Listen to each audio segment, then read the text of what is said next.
Ever wondered what secrets lie hidden behind a beautiful face, or what power a single touch can hold?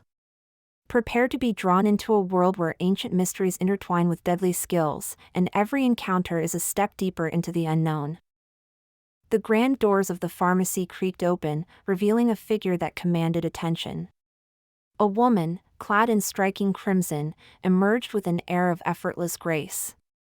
Tall and exquisitely beautiful, her skin was pale, as if untouched by the sun, and a cinnabar mark between her brows only enhanced her captivating allure.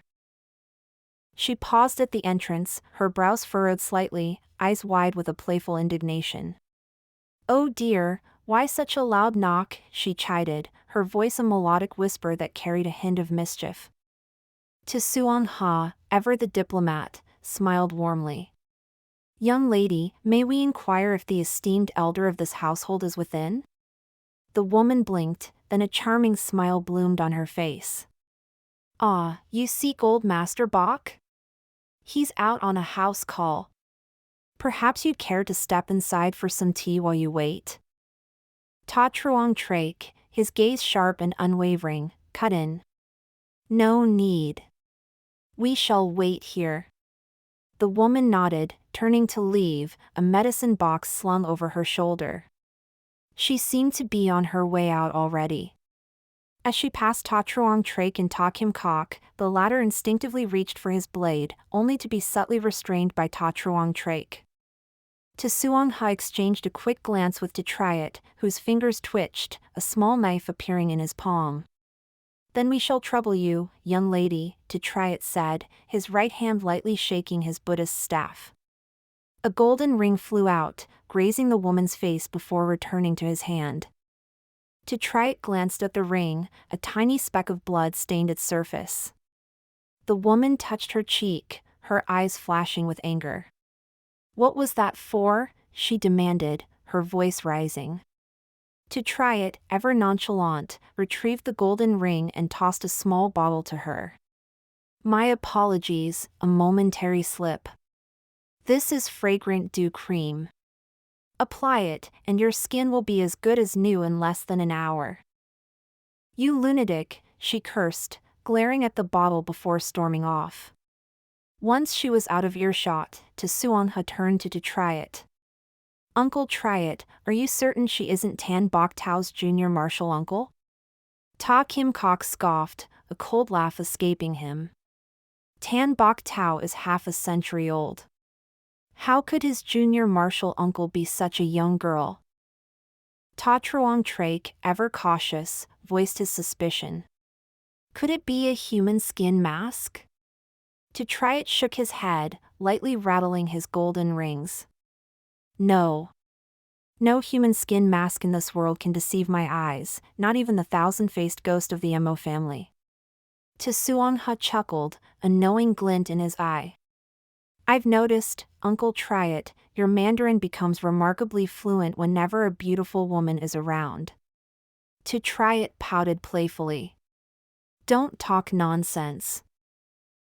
A mile away, the red-clad woman casually weighed the bottle in her hand. "Fragrant dew cream? Does Bok Hak Hai need such a thing?" she scoffed, a faint smile playing on her lips. She tossed it to the ground and crushed it under her foot. Her path led her to a desolate, dilapidated Taoist temple. The temple, named Pure Young Longevity Palace, once honored the revered Lu Tu, one of the 8 immortals. Its grand design and towering walls hinted at a glorious past, but time had taken its toll. The walls, though still high, were now mottled with age, and the scent of incense had long faded. As the sun dipped below the horizon, its faint rays cast an ethereal glow upon the temple, lending it a touch of otherworldly charm. The red-clad woman, her medicine box still slung across her back, slowly ascended the mountain path. Reaching the temple gates, she called out loudly, "I'm here." Her voice was met by a sudden gust of wind, and a figure in green appeared before her. The man wore an ox-head mask, and a long sword, its hilt engraved with the character Su, ox, hung at his hip. The ox-headed man narrowed his eyes. "Why didn't your master come?" he demanded, his voice gruff. The red-clad woman waved a dismissive hand, a wry smile on her face. My old master has been dust for ages. He can't come. If you wish to see him, your master will have to go meet him himself. The ox-headed man's hand instinctively went to his sword hilt, a surge of killing intent radiating from him. The woman, unfazed, merely yawned. Are you going to let me see the patient or not? If not, I'm leaving. A cold voice echoed from within the courtyard. Soon-gu, let her in. The woman's eyes lit up. What a pleasant voice. I can tell he's a handsome man, she declared, striding past the ox-headed man and into the courtyard. Inside, no handsome man awaited her. Instead, a figure stood holding a paper umbrella, his face concealed by a terrifying red demon mask. Yet, the red-clad woman's tone grew even more cheerful, as if she could see past the mask. Indeed, a handsome man, she murmured. The demon-masked man observed her for a long moment before speaking slowly. Follow me. The red-clad woman raised an eyebrow. What a pity, another one who doesn't talk much. She adjusted the medicine box on her back and followed him. The temple was eerily empty, save for a colossal, dust-covered statue of Lutu. The altar before it was bare, the valuable incense burners long stolen. As she stepped into the vast, empty hall, the red-clad woman felt an unsettling sensation. It was as if countless eyes were watching her from the shadows. I feel like this temple is haunted, she muttered, a shiver running down her spine. The demon-masked man ignored her, leading her deeper into the inner chambers. After several turns, they arrived at an adjoining room. Two green-clad figures stood guard, one wearing a horse mask, the other a tiger mask.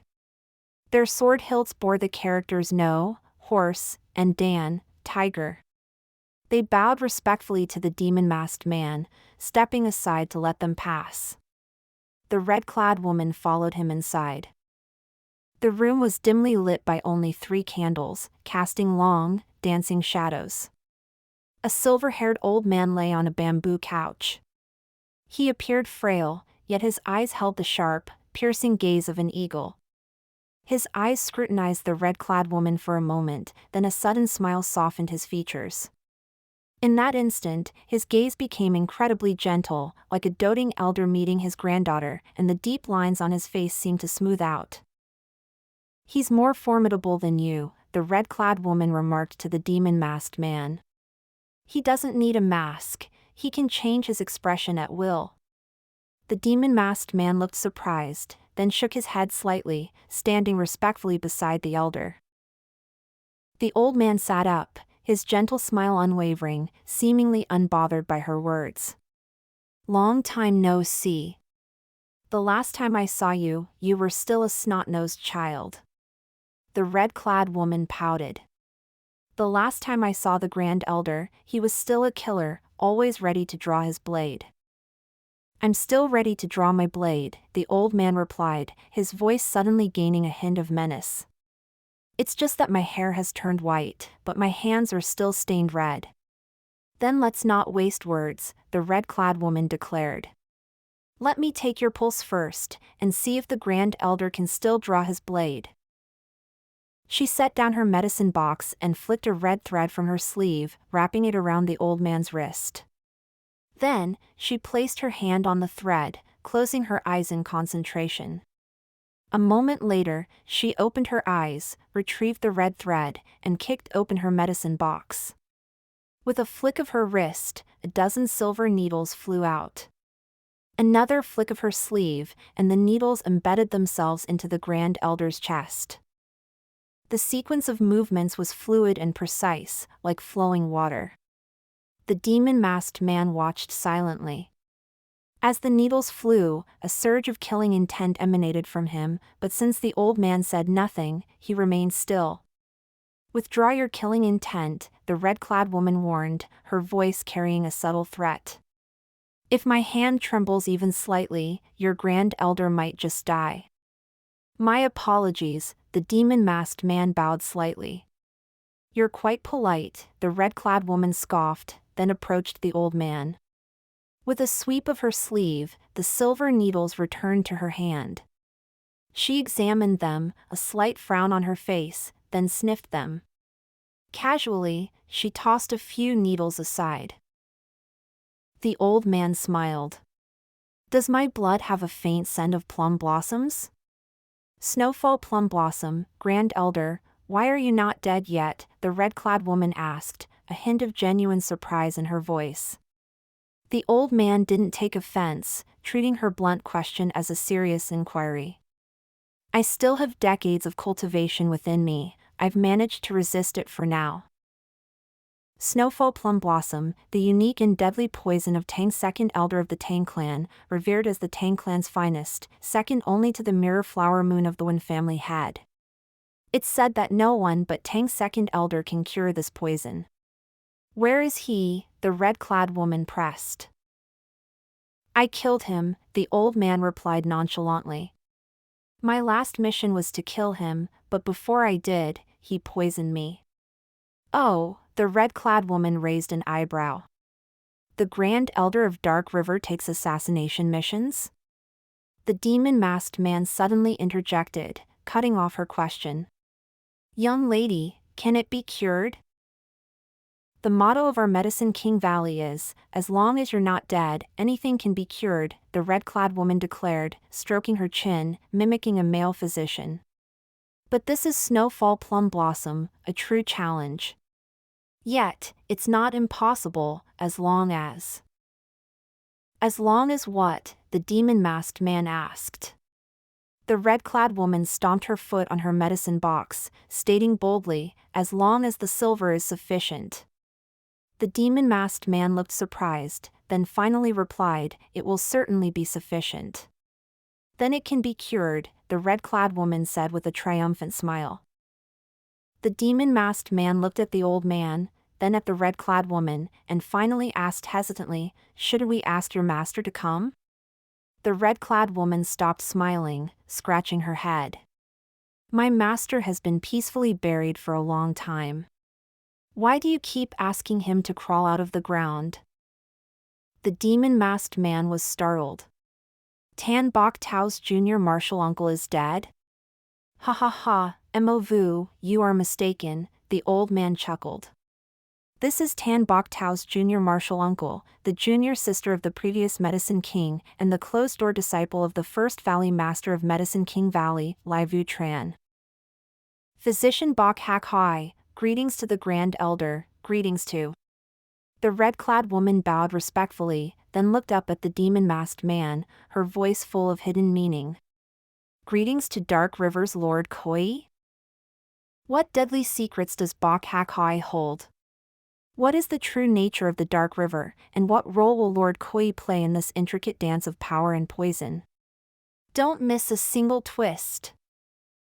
Subscribe now to follow this captivating story, like this video if you're intrigued by these mysterious characters, and share your theories in the comments below. What do you think will happen next?